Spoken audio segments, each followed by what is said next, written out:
좋으신 아버지, 감사와 찬양을 이 새벽에도 하나님께 올려드립니다. 주께서 지켜 안보하셨던 지난 밤, 우리 주님께서 저희는 잠들어 있었을지라도 저희와 같이 졸지도 주무시지도 아니하시고 늘 지켜 보살피시는 부자시가 되시고 우리의 아버지가 되셨으며 우리를 생명 공급하시는 그 일을 게을리 아니하시는 놀라우신 은혜 가운데 있게 하심을 감사합니다.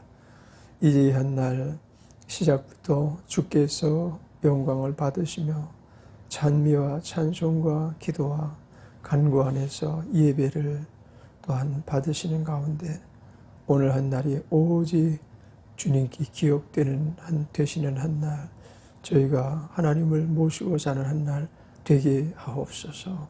예수님의 이름으로 감사 찬양하며 기도드렸습니다. 아멘. 하나님의 말씀 골로새서 보시겠습니다. 골로새서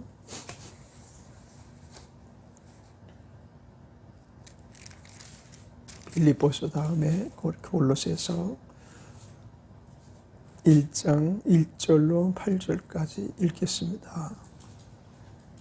하나님의 뜻으로 말미암아 그리스도 예수의 사도된 바울과 형제 디모데는 골로새에 있는 성도들 곧 그리스도 안에서 신실한 형제들에게 편지하노니 우리 아버지 하나님으로부터 은혜와 평강이 너희에게 있을지어다. 우리가 너희를 위하여 기도할 때마다 하나님 곧 우리 주 예수 그리스도의 아버지께 감사하노라.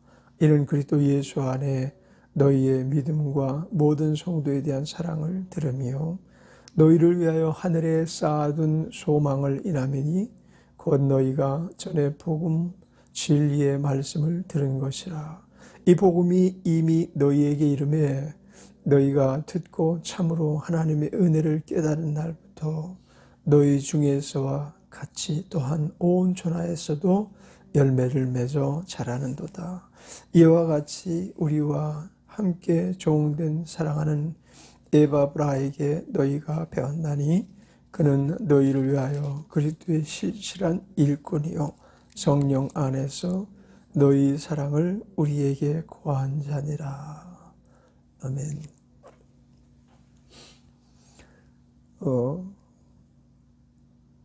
갈라디아서를 마치고 빌립보서를 하는 것을 계획하고 있었는데 골로새서를 먼저 하는 것이 좋을 것 같아서 그래서 골로새서를 먼저 보고 다음에 이제 빌립보서를 하려고 합니다. 골로새도 이제 바울 서신 중에 아주 짧지만 또 굉장히 고민을 많이 하시고 하나님께서 성령님을 통해서 계시하시는 그 은혜를 온전히 증거하기 위해서 바울 사도께서 많이 애를 쓰시고 편지를 작성하신 게 아닌가 생각이 됩니다. 그리고 보통 이제 지도자들은 좀 연약한 자들에게 완전히 세워지지 못한 사명을 감당하지 못하고 있는 혹은 또 믿음 안에서 더욱더 성숙함에 이르지 못한 성도들에게는 권면보다는 하나님의 사랑과 은혜를 늘 강조하는 그런 부분들이 있죠. 하나님의 은혜 가운데 온전히 세워지기를 바라는 그런 마음, 그런 생각을 이제 갖게 되는데, 그러니까 잘못된 문제가 발생하더라도 그 잘못된 문제를 지적해서 바로 세우기보다는 하나님의 은혜로 말미암아 너희의 온전함이 이루어지기를 원하노라 하고 기도를 많이 하게 되죠. 중보기도도 많이 하고 또 그 설교를 하더라도 강압적이고 뭐 아주 막 독단적이다라고 들리지 않을 만큼 그 포근하게 감싸는 듯한 그런 뉘앙스를 갖고 언어를 사용하면서 이제 흔히 설교를 많이 합니다. 그래서 당시의 형편에 대해서 우리가 알 수는 없지만 골로새 교회를 향해서 은혜와 평강, 하나님의 사랑과 하나님의 돌보심이 너희에게 항상 있기를 원하노라 하고 내가 너희를 위하여 기도하노라 라고 하는 말씀을 이제 생각하면서 말씀을 전하시는 것을 보면서 굉장히 그 칭찬 일색의 그런 그 모습을 갖춘 서신이다 이런 생각이 들거든요. 골로새에 있는 성도들 곧 그리스도 안에서 신실한 형제들에게 편지하노니 우리 아버지 하나님으로부터 은혜와 평강이 너희에게 있을지어다. 그럼 이제 바울이 그들을 위해서 기도하면서 내가 너희를 인하여 감사하노라 이런 표현을 이제 쓰십니다. 우리가 너희를 위하여 기도할 때마다 하나님 곧 우리 주 예수 그리스도의 아버지께 감사하노라 이렇게 이제 감사를 하면서 그 감사 이유가 바로 너희로 말미암 너희로 인하여 우리가 늘 감사함을 가지고 있다. 이는 그리스도 예수 안에 너희의 믿음과 모든 성도에 대한 사랑을 들으며 이것을 두 가지 측면에서 우리가 이해를 할 수가 있어요. 예를 들어서 고린도 교회를 향해서는 아주 심한 책망도 하시면서 바로 세우기 위해서 교육을 아주 심도 있게 깊고 강하게 이렇게 그렇게 교육을 하시는 것을 보는데 바울 사도의 특징이 뭐냐면 처음엔 칭찬을 많이 해주고 어떤 문제가 개선돼야 될 부분을 발견한 게 있으면 칭찬을 많이 해줘요. 그리고 또 하나님의 사랑이 너에게 있기를 원하노라 하고 또한 하나님의 보살피심이 너희에게 항상 있기를 원한다라고 또 하나님을 향한 중보에 대한 것도 잊지 않고 근데 이제 골로새 교회를 향해서 이제 그런 그 의도가 보이죠. 칭찬을 많이 하고 또 세우기 위해서 하나님의 사랑이 너희에게 더 많이 하나님의 은혜가 너희에게 더 많이 공급되기를 원하노라 이제 이런 언급을 많이 하시는 것을 볼 수가 있습니다. 자, 교회의 상징, 교회의 특징, 교회가 바로 세워져 나가기 위해서 필요한 부분이 4절 말씀일 거예요. 이는 그리스도 예수 안에 너희의 믿음과 모든 성도에 대한 사랑을 들으며 이 믿음과 사랑이 상실된 교회는 힘이 없는 교회죠. 믿음이 없으면 특별히 하나님께로부터 공급되는 것이 연약해지기 때문에 그만큼 줄어들기 때문에 교회의 생명은 믿음인 것입니다. 그럼 믿음이 없이는 사명을 감당할 수 있는 길이 또한 아직 펼쳐지지 않기 때문에 교회의 생명은 믿음인 것입니다. 성도들도 마찬가지죠. 그가 믿음이 견고하지 않을 때에는 어떻습니까? 하나님에 대한 원망도 거침없이 하게 되고 불평과 불만을 가감없이 표출을 합니다. 그게 믿음의 문제거든요. 믿음이 이제 성숙해지면 부족한 게 너무 많다라고 다른 사람이 생각하고 있는데 그는 오히려 그 안에서 풍족을 보고 있는 거예요. 그리고 저 사람 저렇게 살 수 있을까? 넉넉히 사는 겁니다. 어떻게 저런 가운데서 저렇게 즐거워하지? 기뻐하지? 아니 저 사람 도대체 무엇으로 사는 거야? 믿음으로 사는 겁니다. 믿음의 사람들은 현실을 객관적으로 받아들이기를 원하지 않습니다. 현실을 주관적으로 받아들이죠. 어떤 의미에서 보면 좀 모순된 말인 것 같이 들려도 현실을 객관적으로 그냥 받아들이는 게 아니고 자기의 어떤 생각에 따라서 현실을 바꿀 힘을 가지고 받아들이는 것입니다. 그냥 수용하는 것이 아니고 그 현실에 대하여 자기가 생각했던 것들을 가감없이 적용하며 살아가는 거예요. 두 가지 유형의 사람이 있죠. 세상적인 시각에서 주관적으로 사는 사람이 있고 신앙적인 측면에서 주관적으로 사는 사람이 있어요.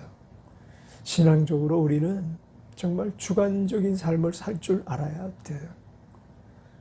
자기가 생각하고 있는 바 그 모든 것들을 신앙으로 희귀시켜서 신앙으로 각색을 해서 그걸 주관성을 부여하고 다른 사람들은 그런 상황에서 눈물을 흘리고 다른 사람은 그런 상황에서 반항을 하고, 그리고 하던 일도 멈추고, 그러지만은 그런 상황에서도 신앙을 그 안에 강하게 그 시동을 걸어서, 그래서 신앙으로 막 힘있게 그런 상황을, 역경을 이겨나가는 것입니다. 믿음의 힘은 대단하죠. 믿음이 없이는 그와 같은 일을 우리는 상상할 수 없었는데, 하나님께서도 이 믿음을 보시고 그 없는 모든 여인들을 알고 공급하시기 시작하는 때가 언제인가 하면 믿음이 시작되는 때입니다. 나는 하나님을 사랑합니다. 하나님 감사합니다. 만약에 믿음 없는 사람이 그와 같은 고백을 했을 때 그 고백은 사실은 허탄한 고백이죠. 진실된 고백이 될 수가 없는 거예요. 누가 사랑하는 것이 잘못됐다고 생각할 사람이 어디 있겠어요. 그러나 하나님에 대하여 주관적으로 확실하게 믿음을 갖고 살아가는 사람들은, 사람들이 상황에 따라서 변동되고 상황에 따라서 하나님은 좋으신 하나님이야, 하나님은 정말 복을 주실 때 넘치게 주시는 하나님이야 라고 했다가도 흔들리는 거예요. 그러나 신앙 안에서 주관성을 확고하게 수립한 사람들은 어떤 상황에서도 흔들리지 않는 거거든. 바울의 상황이 어떤 세파에 막 휘둘리는 게 보여집니까? 사도 바울의 삶은 어떠한 상황에서도 사명을 늘 감당하는데 힘을 잃지 않는 모습 보입니다.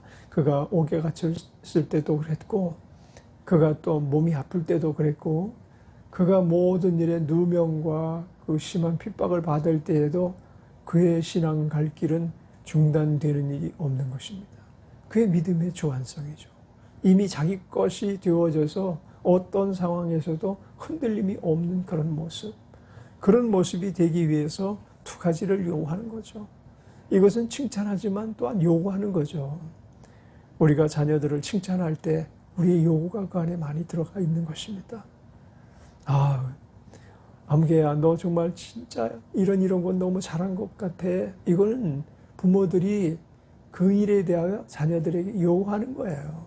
그 자녀들은 그 칭찬을 받으면서 엄마 아버지가 이런 것을 좋아하시는구나, 이렇게 살길 원하시는구나, 그러죠. 만약에 책망을 하면 똑같이 요구가 그 안에 있어요.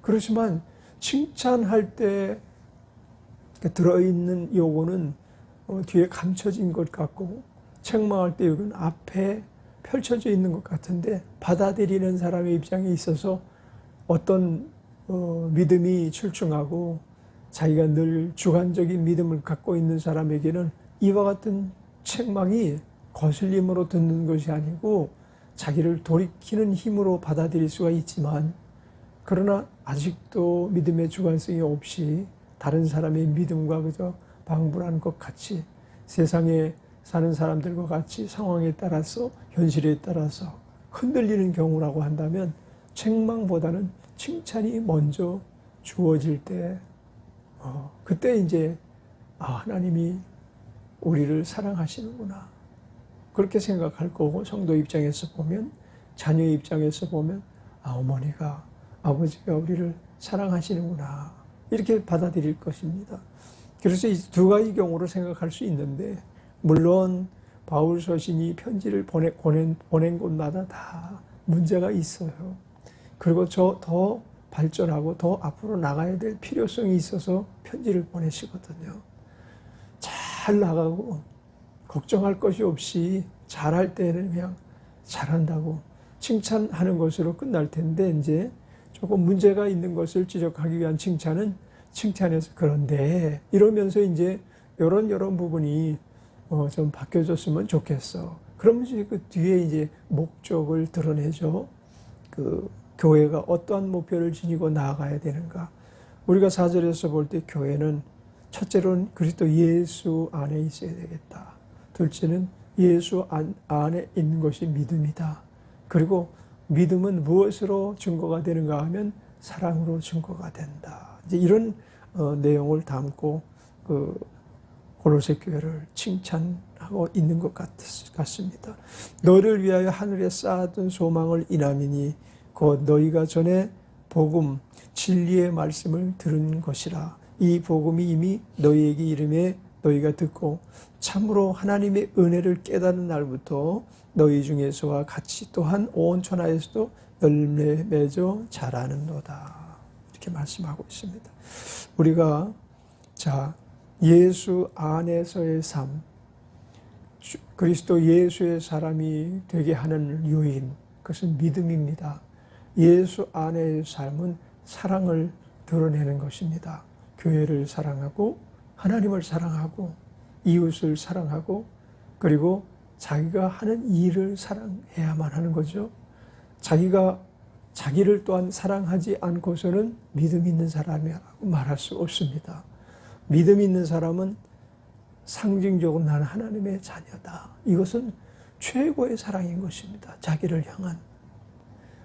나는 왜 이렇게 한 것마다 안 돼? 이것은 아직 자기를 사랑하는 지경에 이르지 못한 것이죠.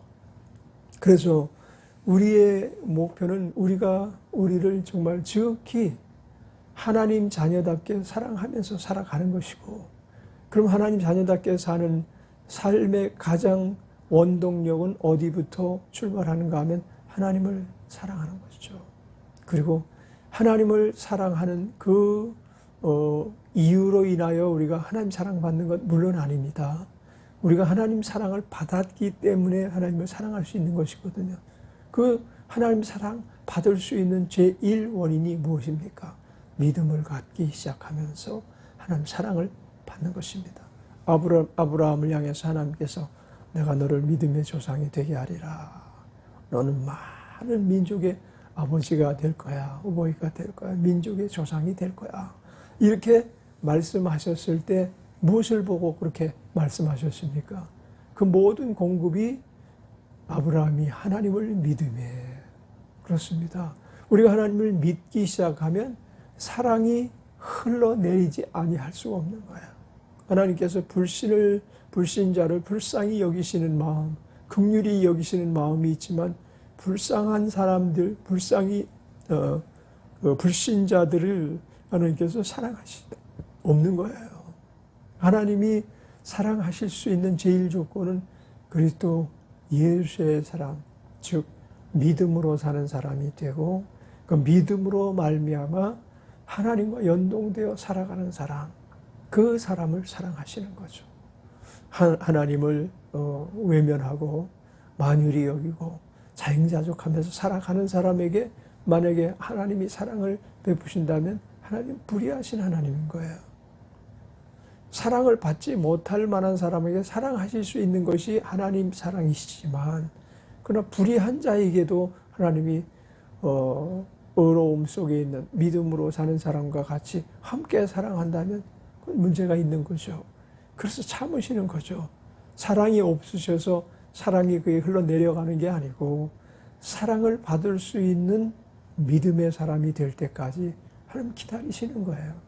기다리셨다가 하나님이 그 믿음을 보시고 문제도 해결해 주시고 우리가 그처럼 갖고 싶었던 것도 갖게 하시고 우리가 해야 될 모든 일들을 공급하시는, 다시 말하면 수돗물이 잠겨 있을 때 물 한 방울도 내리지 못하다가 그 열리기 시작하면 물이 콸콸 쏟아지는 것처럼 우리 믿음이 이제 하나님 앞에 도달하고 상달하면 하나님께서 우리를 향하여서 사랑을 공급하시죠.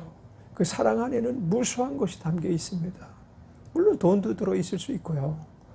또 세상에 어떤 자기가 목적한 바를 이룰 수 있게 하시기도 하시고요. 그런가 하면 많은 사람을 붙여주시기도 하시겠죠. 하나님 사랑 안에 부족함이 없는 거예요. 그 안에서 우리들이 홀대받는 것을 발견할 수가 없는 거예요. 하나님 사랑 안에. 그럼 왜 그런 것들을 공급해 주시는가 하면 그가 믿음을 가지고 돈을 제대로 쓸 줄 알고 믿음을 가지고 사람들을 옳은 곳으로 인도할 줄 알고 하는 모든 일들을 최적으로 관리하면서 하나님 기뻐하시는 사명을 이루는 그런 사역들을 하기 때문에 우리가 믿음의 때가 그리고 믿음을 가지고 하나님의 사랑을 공급받고 사랑 안에서 서로가 권면하고 사랑 안에서 서로가 서로를 위하여 또 힘이 되는 그런 역할을 감당할 수 있게 됩니다. 너희를 위하여 하늘에 쌓아둔 소망을 인하매니.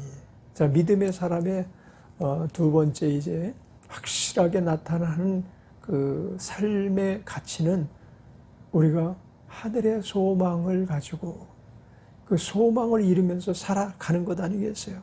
하늘에 쌓아둔 소망을 인하매니. 하늘에 하여튼 모든 소망을 하늘에 쌓아두는 거예요. 세상에 쌓아두고 살아가는 게 아니고 하나님 나라에 쌓아두면서 살아가는 것이 그게 진정한 소망이죠. 우리의 꿈이 소망이 되고 우리의 가치관, 목표에 달성할 수 있는 그와 같은 어떤 테크닉을 소망 안에서 담고 살아가는 사람들은 땅에 쏟아 붓는 거죠. 예를 들어서 누가 이렇게 차를 한 잔 주는데 그 차를 마셔야 되잖아요. 근데 마시지 않고 이게 부어버린다고 한다면 저 사람 왜 저러냐? 도대체 왜 저런 삶을 사는 거야? 만약에 믿음의 사람들이 먼저 천국에 이른 사람들이 아마 우리를 바라보면 소망을 하늘에 두고 사는 것이 아니고 땅에 두고 다 엎질러 버리고 살아가는 모습을 많이 보시게 될 겁니다. 그래서 우리는 이 하늘의 소망을 인하여 일하는 자가 되기를 바랍니다.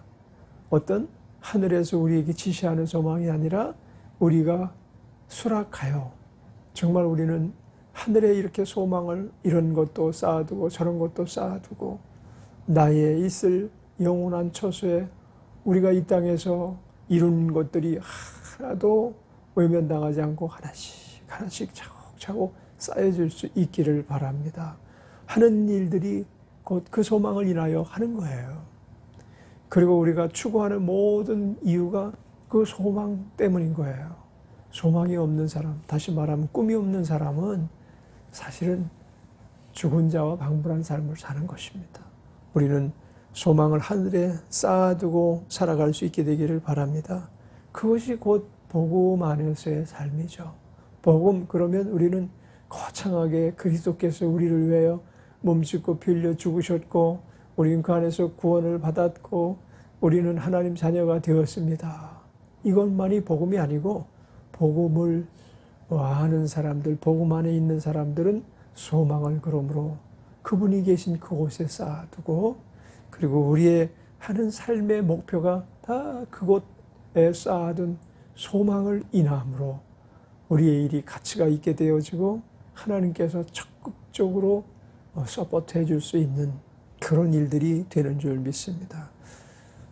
이 복음이 이미 너에게 이름에 너희가 듣고 참으로 하나님의 은혜를 깨달은 날부터 너희 중에서와 같이 또한 온 천하에서도 열매를 맺어 자라는도다. 당연히 이렇게 열매를 맺는 삶이 돼야 되고 자라는 삶이 돼야만 될 것입니다.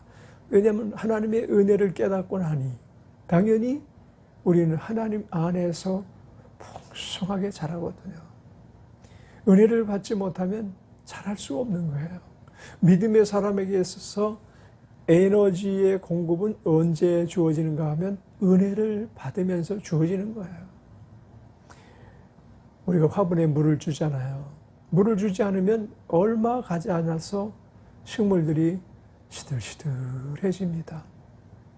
자라기는커녕 오히려 죽어가는 거예요.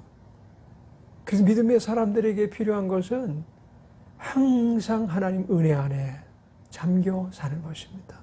하나님 은혜를 허락하시니 감사합니다. 하나님 은혜를 인하여 오늘 주님께서 또 열매를 맺게 해주셨습니다. 하나님의 은혜가 아니면 우리에게 나타나는 모든 열매는 상상할 수 없습니다. 은혜의 단비를 내려주시옵소서. 우리 하는 일이 무럭무럭 자라게 하옵소서. 그러면 은혜의 비유를 받고 자란 식물이 얼마나 아름답게 자라겠냐고.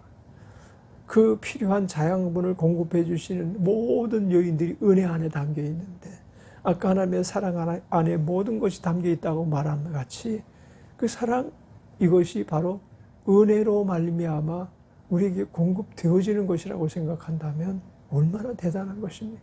하나님의 사랑, 자녀를 향한 하나님의 모든 복된 기업을 이루게 하시는 그러한 에너지는 바로 은혜로 말미암아 우리에게 증거되는 줄 믿습니다.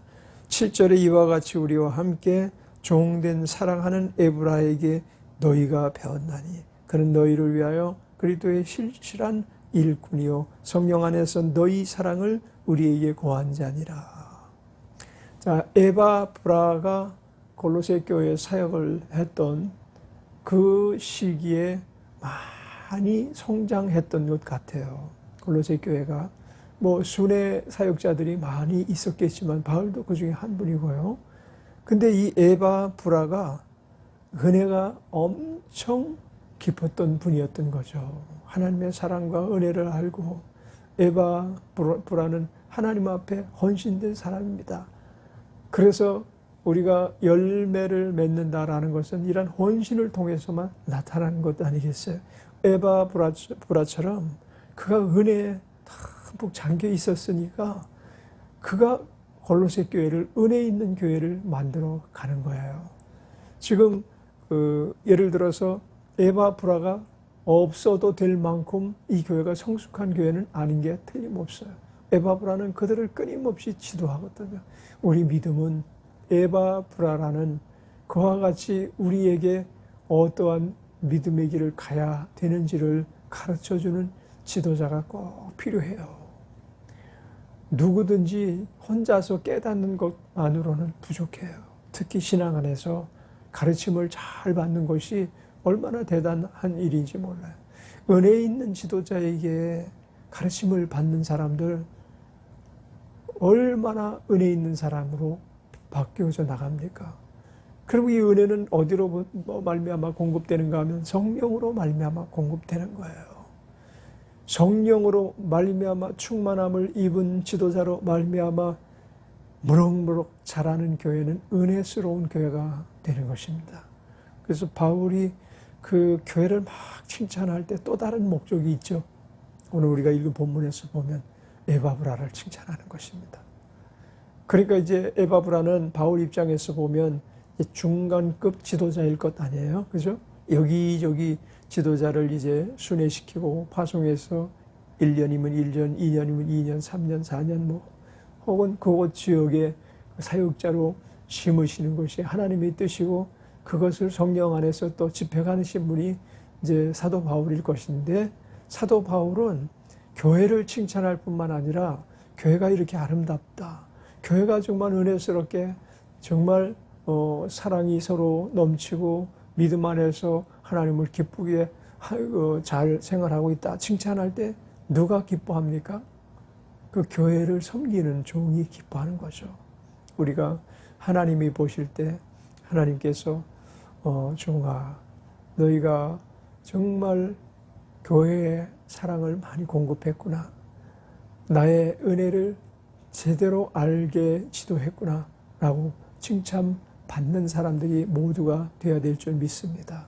성도는 서로가 서로를 섬기는 가운데 자라는 것입니다. 그리고 교회도 마찬가지로 서로가 서로를 믿음 안에서 사랑할 때 교회의 교회됨을 확실하게 증거할 수가 있는 것입니다. 이 교회에 출석하는 부부들이 그와 같이 돼야 되고 교회에 출석하는 어린아이들이 그와 같이 돼야 되고 잘 자라서 그리스도의 신실한 일꾼으로 되는 것이 교회의 지상 목적입니다. 세우신 이곳에서 그리스도의 신실한 일꾼이 열림으로 나타나지 않는다면 우리의 목회는 실패하는 것인 것입니다. 먼저는 우리가 에바브라처럼 신실한 성령의 충만한 사역자가 되어야 될 것이고 또한 우리로 말미암아 믿음, 복음의 사람이 된 많은 사람들에게 또한 그와 같은 것들이 전이 돼서 그들도 모두가 다 하나님의 은혜 안에서 신실한 일꾼이 되어가게 하는 놀라운 일들이 우리 안에 있게 되시기를 주의 이름으로 축원합니다.